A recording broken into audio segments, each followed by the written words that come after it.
মন যা খোঁজে কিছু ভালোবাসা, প্রেমের গল্প সবই পাবে। শোনো যদি ভিন্ন স্বাদের গল্প,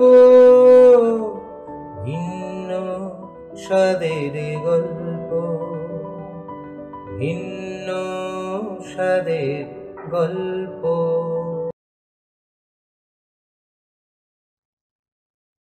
মিসির আলি বললেন, গল্প শুনবেন নাকি?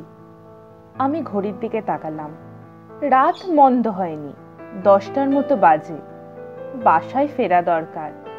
আকাশের অবস্থাও ভালো না, গুড় গুড় করে মেঘ ডাকছে। আষাঢ় মাস, যে কোনো সময় বৃষ্টি নামতে পারে। আমি বললাম, আজ থাক, আরেকদিন শুনবো, রাত অনেক হয়েছে, বাসায় চিন্তা করবে। মিসির আলি হেসে ফেললেন। আমি বিস্মিত হয়ে বললাম, হাসছেন কেন? মিসির আলি হাসতে হাসতেই বললেন, বাসায় কে চিন্তা করবে? আপনার স্ত্রী কি বাসায় আছেন? আমার তো ধারণা তিনি রাগ করে বাচ্চাদের নিয়ে বাবার বাড়িতে চলে গেছেন। মিসির আলির পর্যবেক্ষণ ক্ষমতা এবং সামান্য সূত্র ধরে সিদ্ধান্তে চলে যাবার প্রায় অলৌকিক ক্ষমতার সঙ্গে আমি পরিচিত। তবুও বিস্মিত হলাম। আমার স্ত্রীর সঙ্গে আজ দুপুরেই বড় ধরনের ঝগড়া হয়েছে। সন্ধ্যাবেলায় সে সুটকেস গুছিয়ে বাবার বাড়ি চলে গেছে। একা একা খালি বাড়িতে থাকতে অসহ্য বোধ হচ্ছিল বলে মিসির আলির কাছে এসেছি। তবে এই ঘটনার কিছুই বলিনি। আগ বাড়িয়ে পারিবারিক ঝগড়ার কথা বলে বেড়ানোর কোনো মানে হয় না। আমি সিগারেট ধরাতে ধরাতে বললাম, ঝগড়া হয়েছে বুঝলেন কি করে? অনুমানে বলছি। অনুমানটাই বা কি করে করলেন? আমি লক্ষ্য করলাম আপনি আমার কাছে কোনো কাজে আসেননি, সময় কাটাতে এসেছেন। গল্প করছেন এবং গল্প শুনছেন, কোনো কিছুতেই তেমন আনন্দ পাচ্ছেন না, অর্থাৎ কোনো কারণে মন বিক্ষিপ্ত। আমি বললাম, ভাবি কেমন আছেন? আপনি বললেন ভালো, কিন্তু বলার সময় আপনার মুখ কঠিন হয়ে গেল, অর্থাৎ ভাবির সঙ্গে ঝগড়া হয়েছে। আমি তখন নিশ্চিন্ত হবার জন্য বললাম, আমার সঙ্গে 4টা ভাত খান। আপনি রাজি হয়ে গেলেন। আমি ধরে নিলাম রাগারাগি হয়েছে এবং আপনার স্ত্রী বাসায় নেই। আপনার একা একা লাগছে বলেই আপনি এসেছেন আমার কাছে। এই সিদ্ধান্তে আসার জন্য শার্লক হোমস হতে হয় না, একটু ঠান্ডা মাথায় চিন্তা করলেই বোঝা যায়। আমি কিছু বললাম না।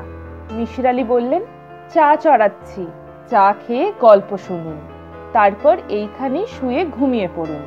খালি বাসায় একা একা রাত কাটাতে ভালো লাগবে না, তাছাড়াও বৃষ্টি নামলো বলে। এটাও কি আপনার লজিক্যাল ডিডাকশন? না, এটা হচ্ছে উইশফুল থিঙ্কিং। গরমে কষ্ট পাচ্ছি, বৃষ্টি হলে জীবন বাঁচে। তবে বাতাস ভারী, বৃষ্টির দেরি নেই বলেই আমার ধারণা। বাতাসের আবার হালকা ভারী কি আছে? হালকা ভারী ব্যাপার আছে।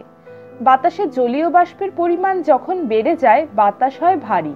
সেটা আমি বুঝতে পারি মাথার চুলে হাত দিয়ে। জলীয় বাষ্পের পরিমাণের উপর নির্ভর করে মাথার চুল নরম বা শক্ত হয়। শীতকালে মাথার চুলে হাত দিয়ে দেখবেন একরকম, আবার গরমকালে যখন বাতাসে হিউমিডিটি অনেক বেশি তখন অন্যরকম। আমার কাছে তো সব সময় একরকম লাগে। মিসির আলি ঘর ফাটিয়ে হাসতে লাগলেন। ভাবটা এরকম যেন এর চেয়ে মজার কথা আগে শোনেননি। আমি বোকার মতো বসে রইলাম, অস্বস্তিও লাগতে লাগলো। খুব বুদ্ধিমান মানুষের সঙ্গে গল্প করার মধ্যেও এক ধরনের অস্বস্তি থাকে, নিজেকে খুব তুচ্ছ মনে হয়। মিসির আলি স্টোভে চায়ের পানি বসিয়ে দিলেন। শো শো শব্দ হতে লাগলো। এই যুগে স্টোভ প্রায় চোখেই পড়ে না।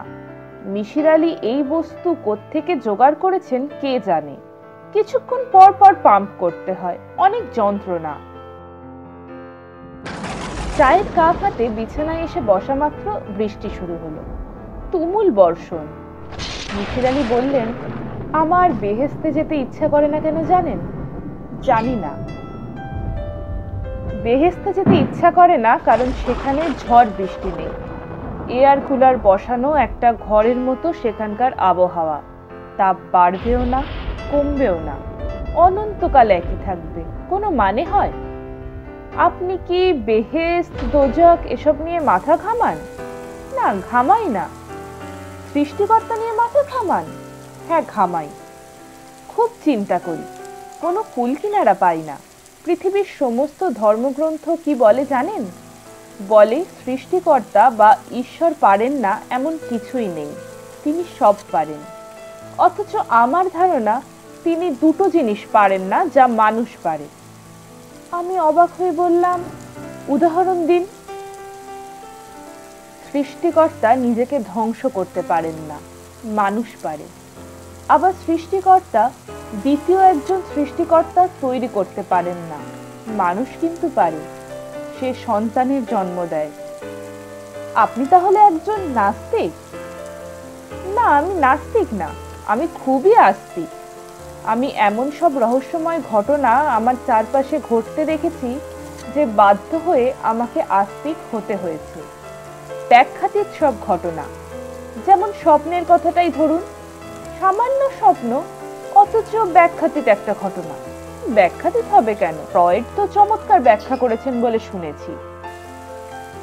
মোটেই চমৎকার ব্যাখ্যা করেননি। স্বপ্নের পুরো ব্যাপারটাই তিনি অবদিমিত কামানের উপর চালিয়ে দিয়ে লিখলেন ইন্টারপ্রিটেশনস অফ ড্রিম। তিনি শুধু বিশেষ এক ধরনের স্বপ্নই ব্যাখ্যা করলেন, অন্য দিক সম্পর্কে চুপ করে রইলেন। যদিও তিনি খুব ভালো করে জানতেন মানুষের বেশ কিছু স্বপ্ন আছে যা ব্যাখ্যা করা যায় না। তিনি এই নিয়ে প্রচুর কাজও করেছেন, কিন্তু প্রকাশ করেননি, নষ্ট করে ফেলেছেন। তার ছাত্র প্রফেসর জাং কিছু কাজ করেছেন, মূল সমস্যায় পৌঁছাতে পারেননি। বলতে বাধ্য হয়েছেন যে কিছু কিছু স্বপ্ন মানুষ কেন দেখে তা বলা যাচ্ছে না। যেমন একটা লোক স্বপ্ন দেখলো হঠাৎ মাথার উপর সিলিং ফ্যানটা খুলে পড়ে গেল। স্বপ্ন দেখার দুদিন পর দেখা গেল সত্যি সত্যি সিলিং ফ্যান খুলে পড়ে গেছে। এই ধরনের স্বপ্নকে বলে প্রিকগনিশন ড্রিম। এর একটি ব্যাখ্যা, স্বপ্নে মানুষ ভবিষ্যৎ দেখতে পাচ্ছে, যা সম্ভব নয়। কাজেই এই জাতীয় স্বপ্ন ব্যাখ্যাতীত। আমি বললাম, এমনটাও হতে পারে যে কাকতালীয়ভাবে মিলে গেছে। হতে পারে, প্রচুর কাকতালীয় ব্যাপার পৃথিবীতে ঘটছে। তবে কাকতালীয় ব্যাপারগুলিকেও একটি স্ট্যাটিস্টিক্যাল প্রবাবিলিটির ভিতর থাকতে হবে। প্রিকগনিশন ড্রিমের ক্ষেত্রে তা থাকে না। বুঝতে পারছি না, বোঝানো একটু কঠিন। আমি বরং স্বপ্ন সম্পর্কে একটা গল্প বলি, শুনতে চান? বলুন শুনি। ভৌতিক কিছু? না, ভৌতিক না, তবে রহস্যময় তো বটেই। আরেক দফা চা হয়ে যাক। হোক। কি ঠিক করলেন, থেকে যাবেন? বৃষ্টি কিন্তু বাড়ছে। আমি থেকে যাওয়াই ঠিক করলাম। মিসির আলি চা নিয়ে বিছানায় পা তুলে বসলেন। গল্প শুরু হলো। ছোটবেলায় আমাদের বাসায় খাবনামা নামে একটা স্বপ্ন তথ্যের বই ছিল। কোন স্বপ্ন দেখলে কি হয় সব ওই বইয়ে লেখা। আমার মা ছিলেন বইটার বিশেষ ভক্ত। ঘুম থেকে উঠেই বলতেন, ও মিসির, বইটা একটু দেখ তো, একটা স্বপ্ন দেখলাম, স্বপ্নর মানে কি বল। আমি বই নিয়ে বসতাম। দেখ তো বাবা, গরু স্বপ্ন দেখলে কি হয়। আমি বই উল্টে জিজ্ঞাসা করলাম, কি রঙের গরু মা, সাদা না কালো? এই তো মুশকিলে ফেললি, সাদা না কালো খেয়াল নেই। সাদা রঙের গরু হলে ধনলাভ, কালো রঙের গরু হলে বিবাদ। কার সঙ্গে বিবাদ? তোর বাবার সাথে? লেখা নাই তো মা। মা চিন্তিত হয়ে পড়তেন। স্বপ্ন নিয়ে চিন্তার তার কোনো শেষ ছিল না। আর কত বিচিত্র স্বপ্ন যে দেখতেন। একবার দেখলেন দুটো অন্ধ চড়ুই পাখি। খাবনামায় অন্ধ চড়ুই পাখি দেখলে কি হয় তা লেখা নেই, কবুতর দেখলে কি হয় লেখা আছে। মার কারণে খাবনামা ঘাটতে ঘাটতে একসময় পুরো বইটা আমার মুখস্থ হয়ে গেল। স্বপ্ন বিশারদ হিসাবে আমার নাম রটে গেল। যে যা দেখে আমাকে এসে অর্থ জিজ্ঞেস করে। এই করতে গিয়ে জানলাম কত বিচিত্র স্বপ্নই না মানুষ দেখে। সেই সঙ্গে মজার মজার কিছু জিনিসও লক্ষ্য করলাম। যেমন অসুস্থ মানুষরা সাধারণত বিকট সব দুঃস্বপ্ন দেখে। বোকা মানুষদের স্বপ্নগুলি হয় সরল ধরনের। বুদ্ধিমান মানুষরা খুব জটিল স্বপ্ন দেখে। সমাজে প্রতিষ্ঠিত ব্যক্তিরা একটা স্বপ্ন প্রায় দেখে, সেটা হচ্ছে কোনো একটি অনুষ্ঠানে সে সম্পূর্ণ নগ্ন হয়ে উপস্থিত হয়েছে। সবার গায়ে ভালো পোশাক আশাক, শুধু সেই পুরোপুরি নগ্ন, কেউ তা লক্ষ্য করছেন না। মিসির আলি সাহেব কথা বন্ধ করে আমার দিকে তাকিয়ে বললেন, এই জাতীয় স্বপ্ন কি আপনি কখনো দেখেছেন? আমি বললাম, না, একটা স্বপ্নই আমি বারবার দেখি। পরীক্ষা হলে পরীক্ষা দিতে বসেছি, খুব সহজ প্রশ্ন, সবগুলির উত্তর আমার জানা। লিখতে গিয়ে দেখি কলম দিয়ে কালি বেরোচ্ছে না। কলমটার বদলে অন্য কলম নিলাম, সেটা দিয়েও কালি বেরোচ্ছে না। এদিকে ঘন্টা পড়ে গেছে। এই স্বপ্নটাও খুব কমন, আমিও দেখি। একবার দেখলাম বাংলা পরীক্ষা প্রশ্ন দিয়েছে অঙ্কের, কঠিন সব অঙ্ক। বাঁদরের তৈলাক্ত বাঁশ বেয়ে ওঠার অঙ্ক। একটা বাঁদরের জায়গায় দুটো বাঁদর, একটা খানিকটা ওঠে, অন্যটা তার লেজ ধরে টেনে নিচে নামায়। খুবই জটিল ব্যাপার। বাঁশের সবটা আবার তৈলাক্ত না কিছুটা তেল ছাড়া। আমি বিস্মিত হয়ে বললাম, সত্যি কি এমন স্বপ্ন দেখেছেন? জি না, ঠাট্টা করে বলছি। জটিল সব অঙ্ক ছিল, এইটুকুই মনে আছে। যাই হোক, ছোটবেলা থেকেই এইসব কারণে স্বপ্নের দিকে আমি ঝুঁকলাম। দেশের বাইরে যখন প্যারাসাইকোলজি পড়তে গেলাম, তখন স্পেশাল টপিক নিলাম ড্রিম। ড্রিম ল্যাবরেটরিতে কাজও করলাম। আমার প্রফেসর ছিলেন ডক্টর সুইনহার্ন। দুঃস্বপ্নের ব্যাপারে যাকে পৃথিবীর সেরা বিশেষজ্ঞ বলা যেতে পারে। দুঃস্বপ্ন অ্যানালিসিসের তিনি একটি টেকনিক বের করেছেন, যার নাম সুইনহার্ন অ্যানালিসিস। সুইনহার্ন অ্যানালিসিসের ব্যাখ্যা করা যায় না এমন সব দুঃস্বপ্নের একটা ফাইল তার কাছে আছে। সেই ফাইল তিনি তার গ্র্যাজুয়েট ছাত্রদের দিতেন না। আমাকে তিনি খুবই পছন্দ করতেন। সম্ভবত সেই কারণেই সেই ফাইল ঘাটার সুযোগ হয়ে গেল। ফাইল পড়ে আমি হতভম্ব। ব্যাখ্যাতীত সব ব্যাপার। একটা উদাহরণ দিই। নিউ ইংল্যান্ডের একটি 23 বছর বয়সী মেয়ে দুঃস্বপ্ন দেখা শুরু করলো। তার নাভিমূল থেকে একটা হাত বের হয়ে আসছে। স্বাভাবিক হাতের চেয়ে সরু, লম্বা লম্বা আঙুল। হাতটার রং নীলচে, খুব তুলতুলে। দুঃস্বপ্নটা সে প্রায় দেখতে লাগলো। প্রতিবারই স্বপ্ন ভাঙত বিকট চিৎকারে। তাকে ড্রিম ল্যাবরেটরিতে ভর্তি করা হলো। প্রফেসর সুইনহার্ন রোগিণীর মন বিশ্লেষণ করলেন। অস্বাভাবিক কিছুই পেলেন না। মেয়েটিকে পাঠিয়ে দেওয়া হলো নিউ ইংল্যান্ডে। তার কিছুদিন পর মেয়েটি লক্ষ্য করল তার নাভিমূল ফুলে উঠেছে। এক ধরনের নন ম্যালিগন্যান্ট গ্রোথ হচ্ছে। 1 মাসের মধ্যেই সেই টিউমার মানুষের হাতের আকৃতি ধারণ করল। টিউমারটির মাথায় মানুষের হাতের আঙুলের মতো 5টি আঙুল। আমি মিসির আলীকে থামিয়ে দিয়ে বললাম, ভাই, এ গল্পটা থাক, শুনতে ভালো লাগছে না, ঘেন্না লাগছে। ঘেন্না লাগার মতোই ব্যাপার। ছবি দেখলে আরো ঘেন্না লাগবে। মেয়েটির ছবি ছাপা হয়েছে নিউ ইংল্যান্ড জার্নাল অফ মেডিসিনে। ছবি দেখতে চান? জি না। পিএইচডি প্রোগ্রামে গিয়েছিলাম। পিএইচডি না করেই ফিরতে হলো। প্রফেসরের সঙ্গে ঝামেলা হলো। যে লোক আমাকে এত পছন্দ করত, সেই 20 নজরে দেখতে লাগলো। এমএস ডিগ্রি নিয়ে দেশে ফিরলাম। ঢাকা বিশ্ববিদ্যালয় পার্ট টাইম টিচিং এর একটা ব্যবস্থা হলো। ছাত্রদের অ্যাবনর্মাল বিহেভিয়ার পড়াই। স্বপ্ন সম্পর্কেও বলি। স্বপ্নের সঙ্গে মানুষের অস্বাভাবিক আচরণের একটা সম্পর্ক বের করার চেষ্টা করি। ছাত্রদের বলি, তোমরা যদি কখনো কোনো ভয়ঙ্কর স্বপ্ন দেখো, তাহলে আমাকে বলবে। ছাত্ররা প্রায় এসে স্বপ্ন বলে যায়। ওদের কোনো স্বপ্নই তেমন ভয়ঙ্কর নয়। সাপে তাড়া করছে, আকাশ থেকে মাটিতে পড়ে যাচ্ছে, এই জাতীয় স্বপ্ন। আমার ইচ্ছা ছিল দুঃস্বপ্ন নিয়ে গবেষণার কিছু কাজ করব। সেই ইচ্ছা সফল হলো না। দুঃস্বপ্ন দেখছে এমন লোকজনই পাওয়া গেল না। আমি গবেষণার কথা যখন ভুলে গেলাম, তখন এলো লোকমান ফকির।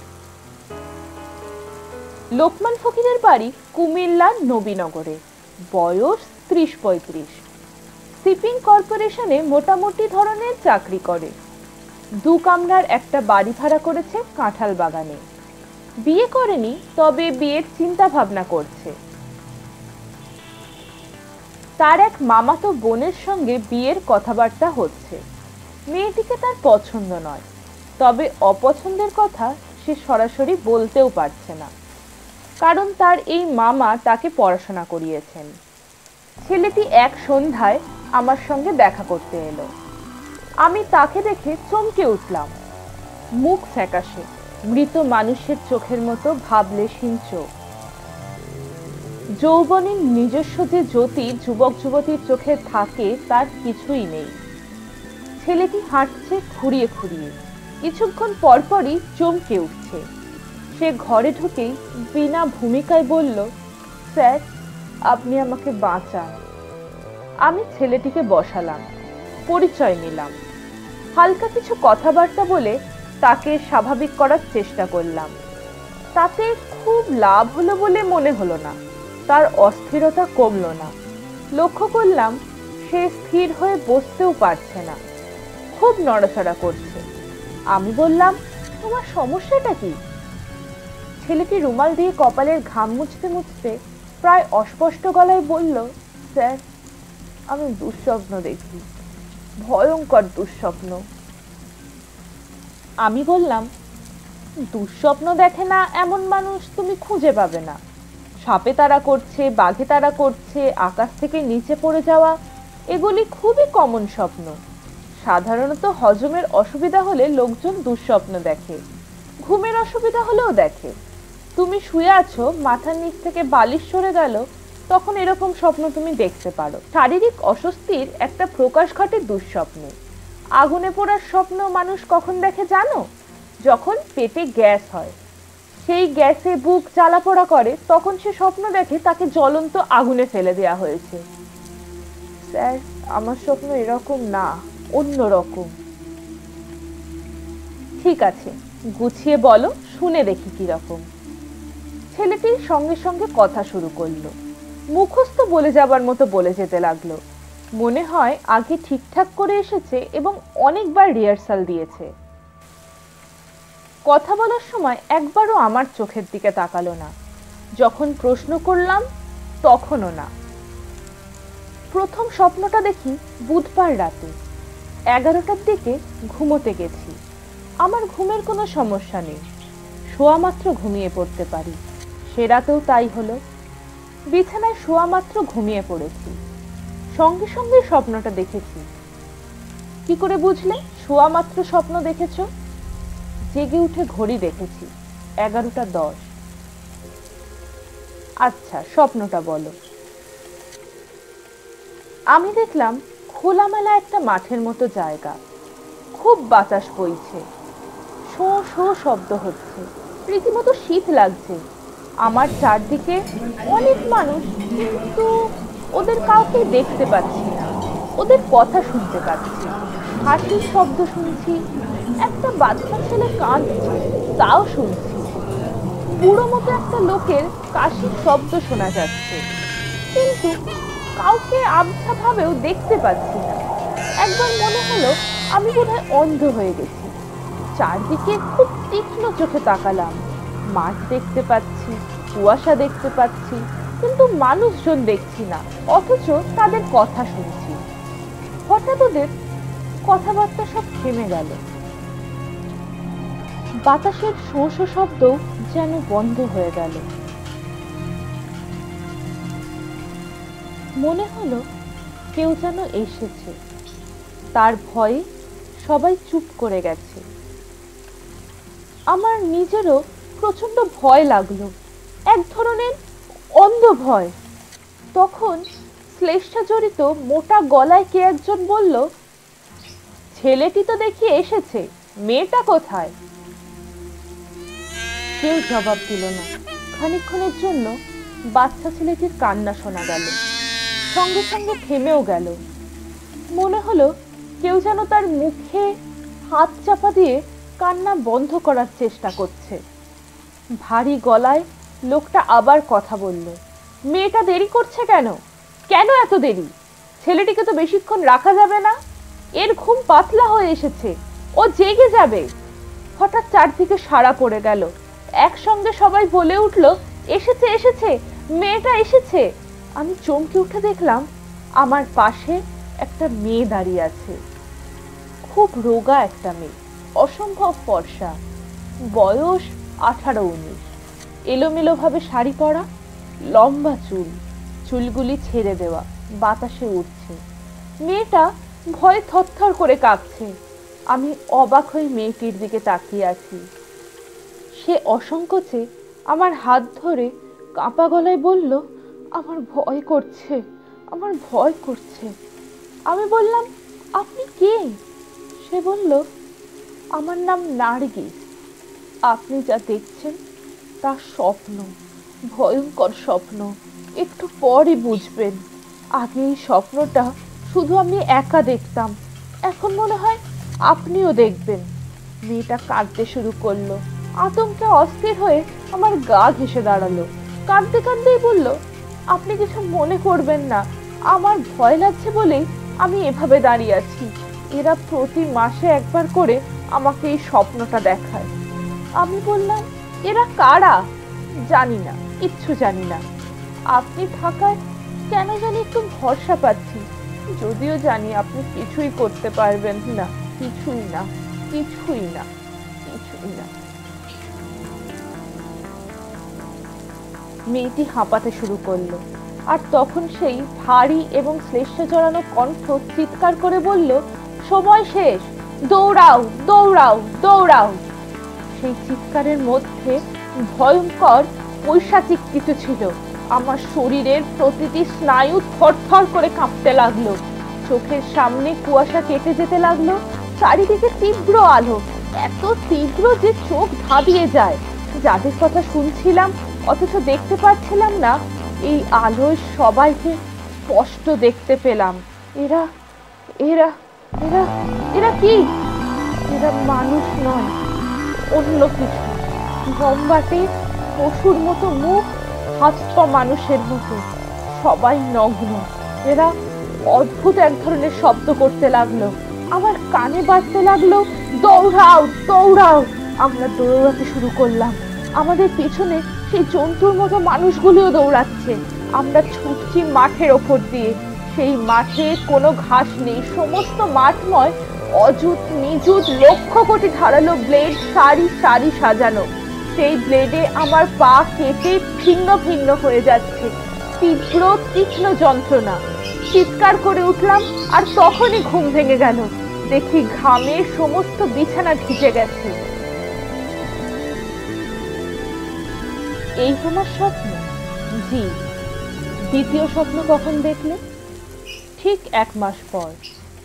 সেই মেয়েটিও কি দ্বিতীয় স্বপ্নে তোমার সঙ্গে ছিল? জি। একই স্বপ্ন না একটু অন্যরকম? একই স্বপ্ন। দ্বিতীয়বারও কি তুমি মেয়েটির হাত ধরে দৌড়ালে? জি। প্রথমবার যেমন তার সঙ্গে কথাবার্তা হয়েছিল, দ্বিতীয়বারও হলো? জি।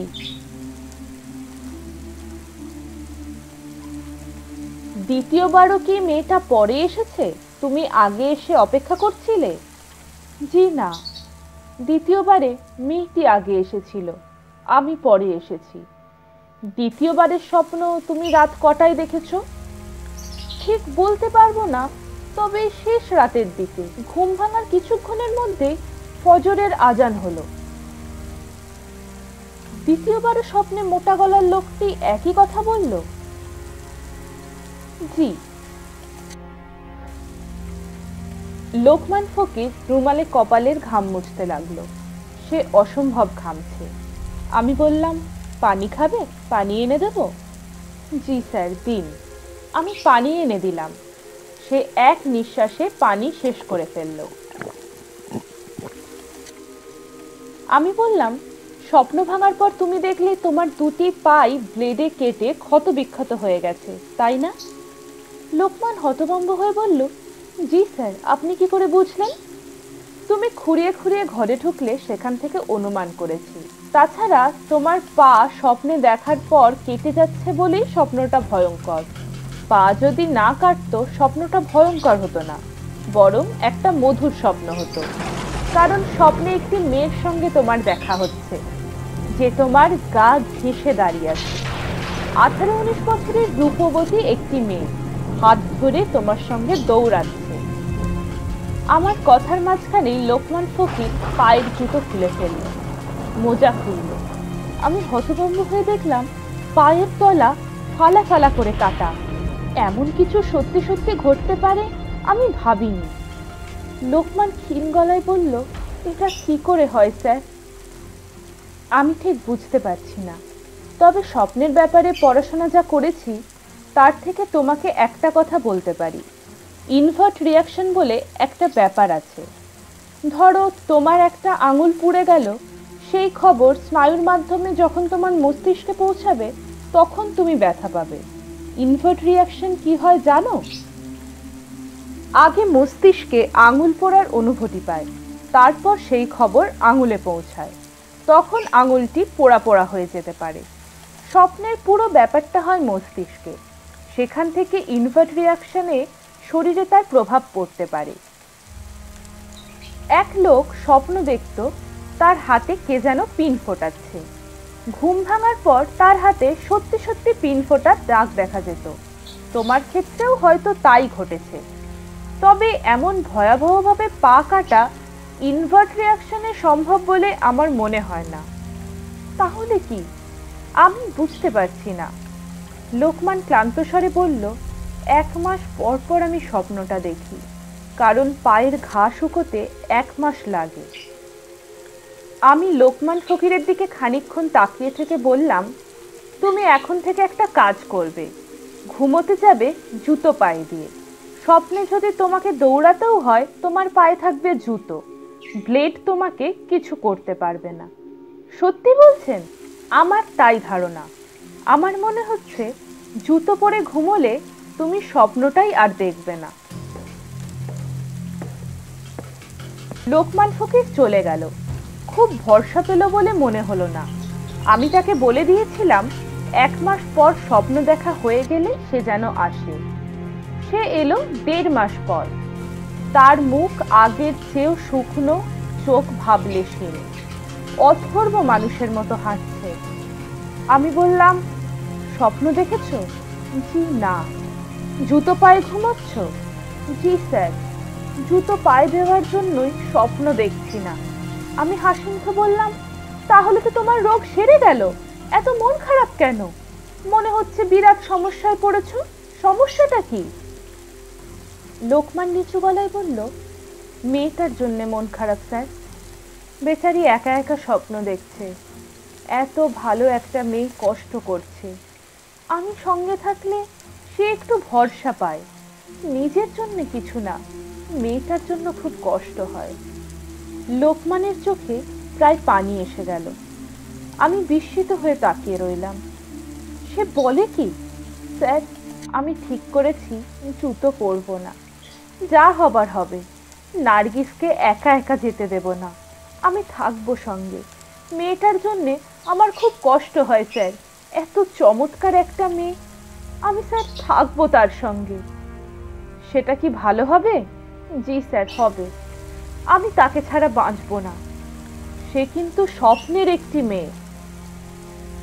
সে স্বপ্নের মেয়ে নয়, আমি যেমন সেও তেমন। আমরা দুজন এই পৃথিবীতেই বাস করি। সে হয়তো ঢাকাতেই কোনো এক বাসায় থাকে, তার পায়ে ব্লেডের কাটা। আমি যেমন সারাক্ষণ তার কথা ভাবি, সেও নিশ্চয়ই ভাবে। শুধু আমাদের দেখা হয় স্বপ্নে। মিসির আলি সিগারেট ধরিয়ে বললেন, গল্পটি এই পর্যন্তই। আমি চেঁচিয়ে বললাম, এই পর্যন্ত মানে? শেষটা কি? শেষটা আমি জানি না। ছেলেটি ক্ষতবিক্ষত পা নিয়ে একবার এসেছিল। সে বলল, জুতা খুলে ঘুমানো মাত্রই সে আবার স্বপ্ন দেখে। স্বপ্নে মেয়েটির দেখা পায়। তারা দুজন খানিকক্ষণ গল্প করে, দুজন দুজনকে জড়িয়ে ধরে কাঁদে।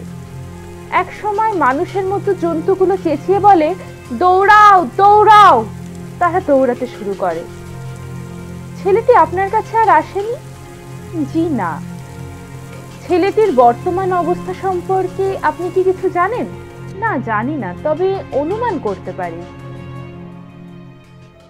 ছেলেটি জানে জুতো পায়ে ঘুমালে এই দুঃস্বপ্ন সে দেখবে না, তারপরেও জুতো পায়ে দেয় না, কারণ মেয়েটিকে একা ছেড়ে দেওয়া তার পক্ষে সম্ভব নয়।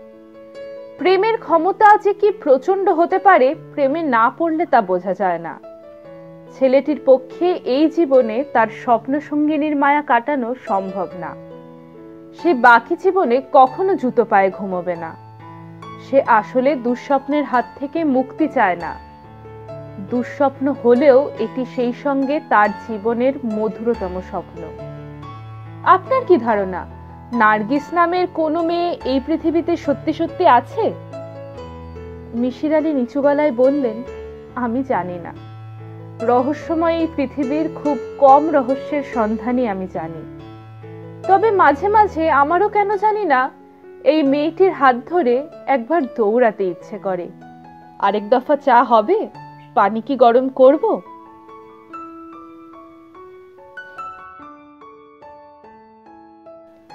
এতক্ষণ শুনছিলেন হুমায়ুন আহমেদের লেখা সঙ্গিনী। ভালো লাগলে অবশ্যই লাইক করবেন এবং চ্যানেলটিকে সাবস্ক্রাইব করবেন। আর আপনারা এরকম কি অদ্ভুত স্বপ্ন দেখেন তা অবশ্যই জানাবেন।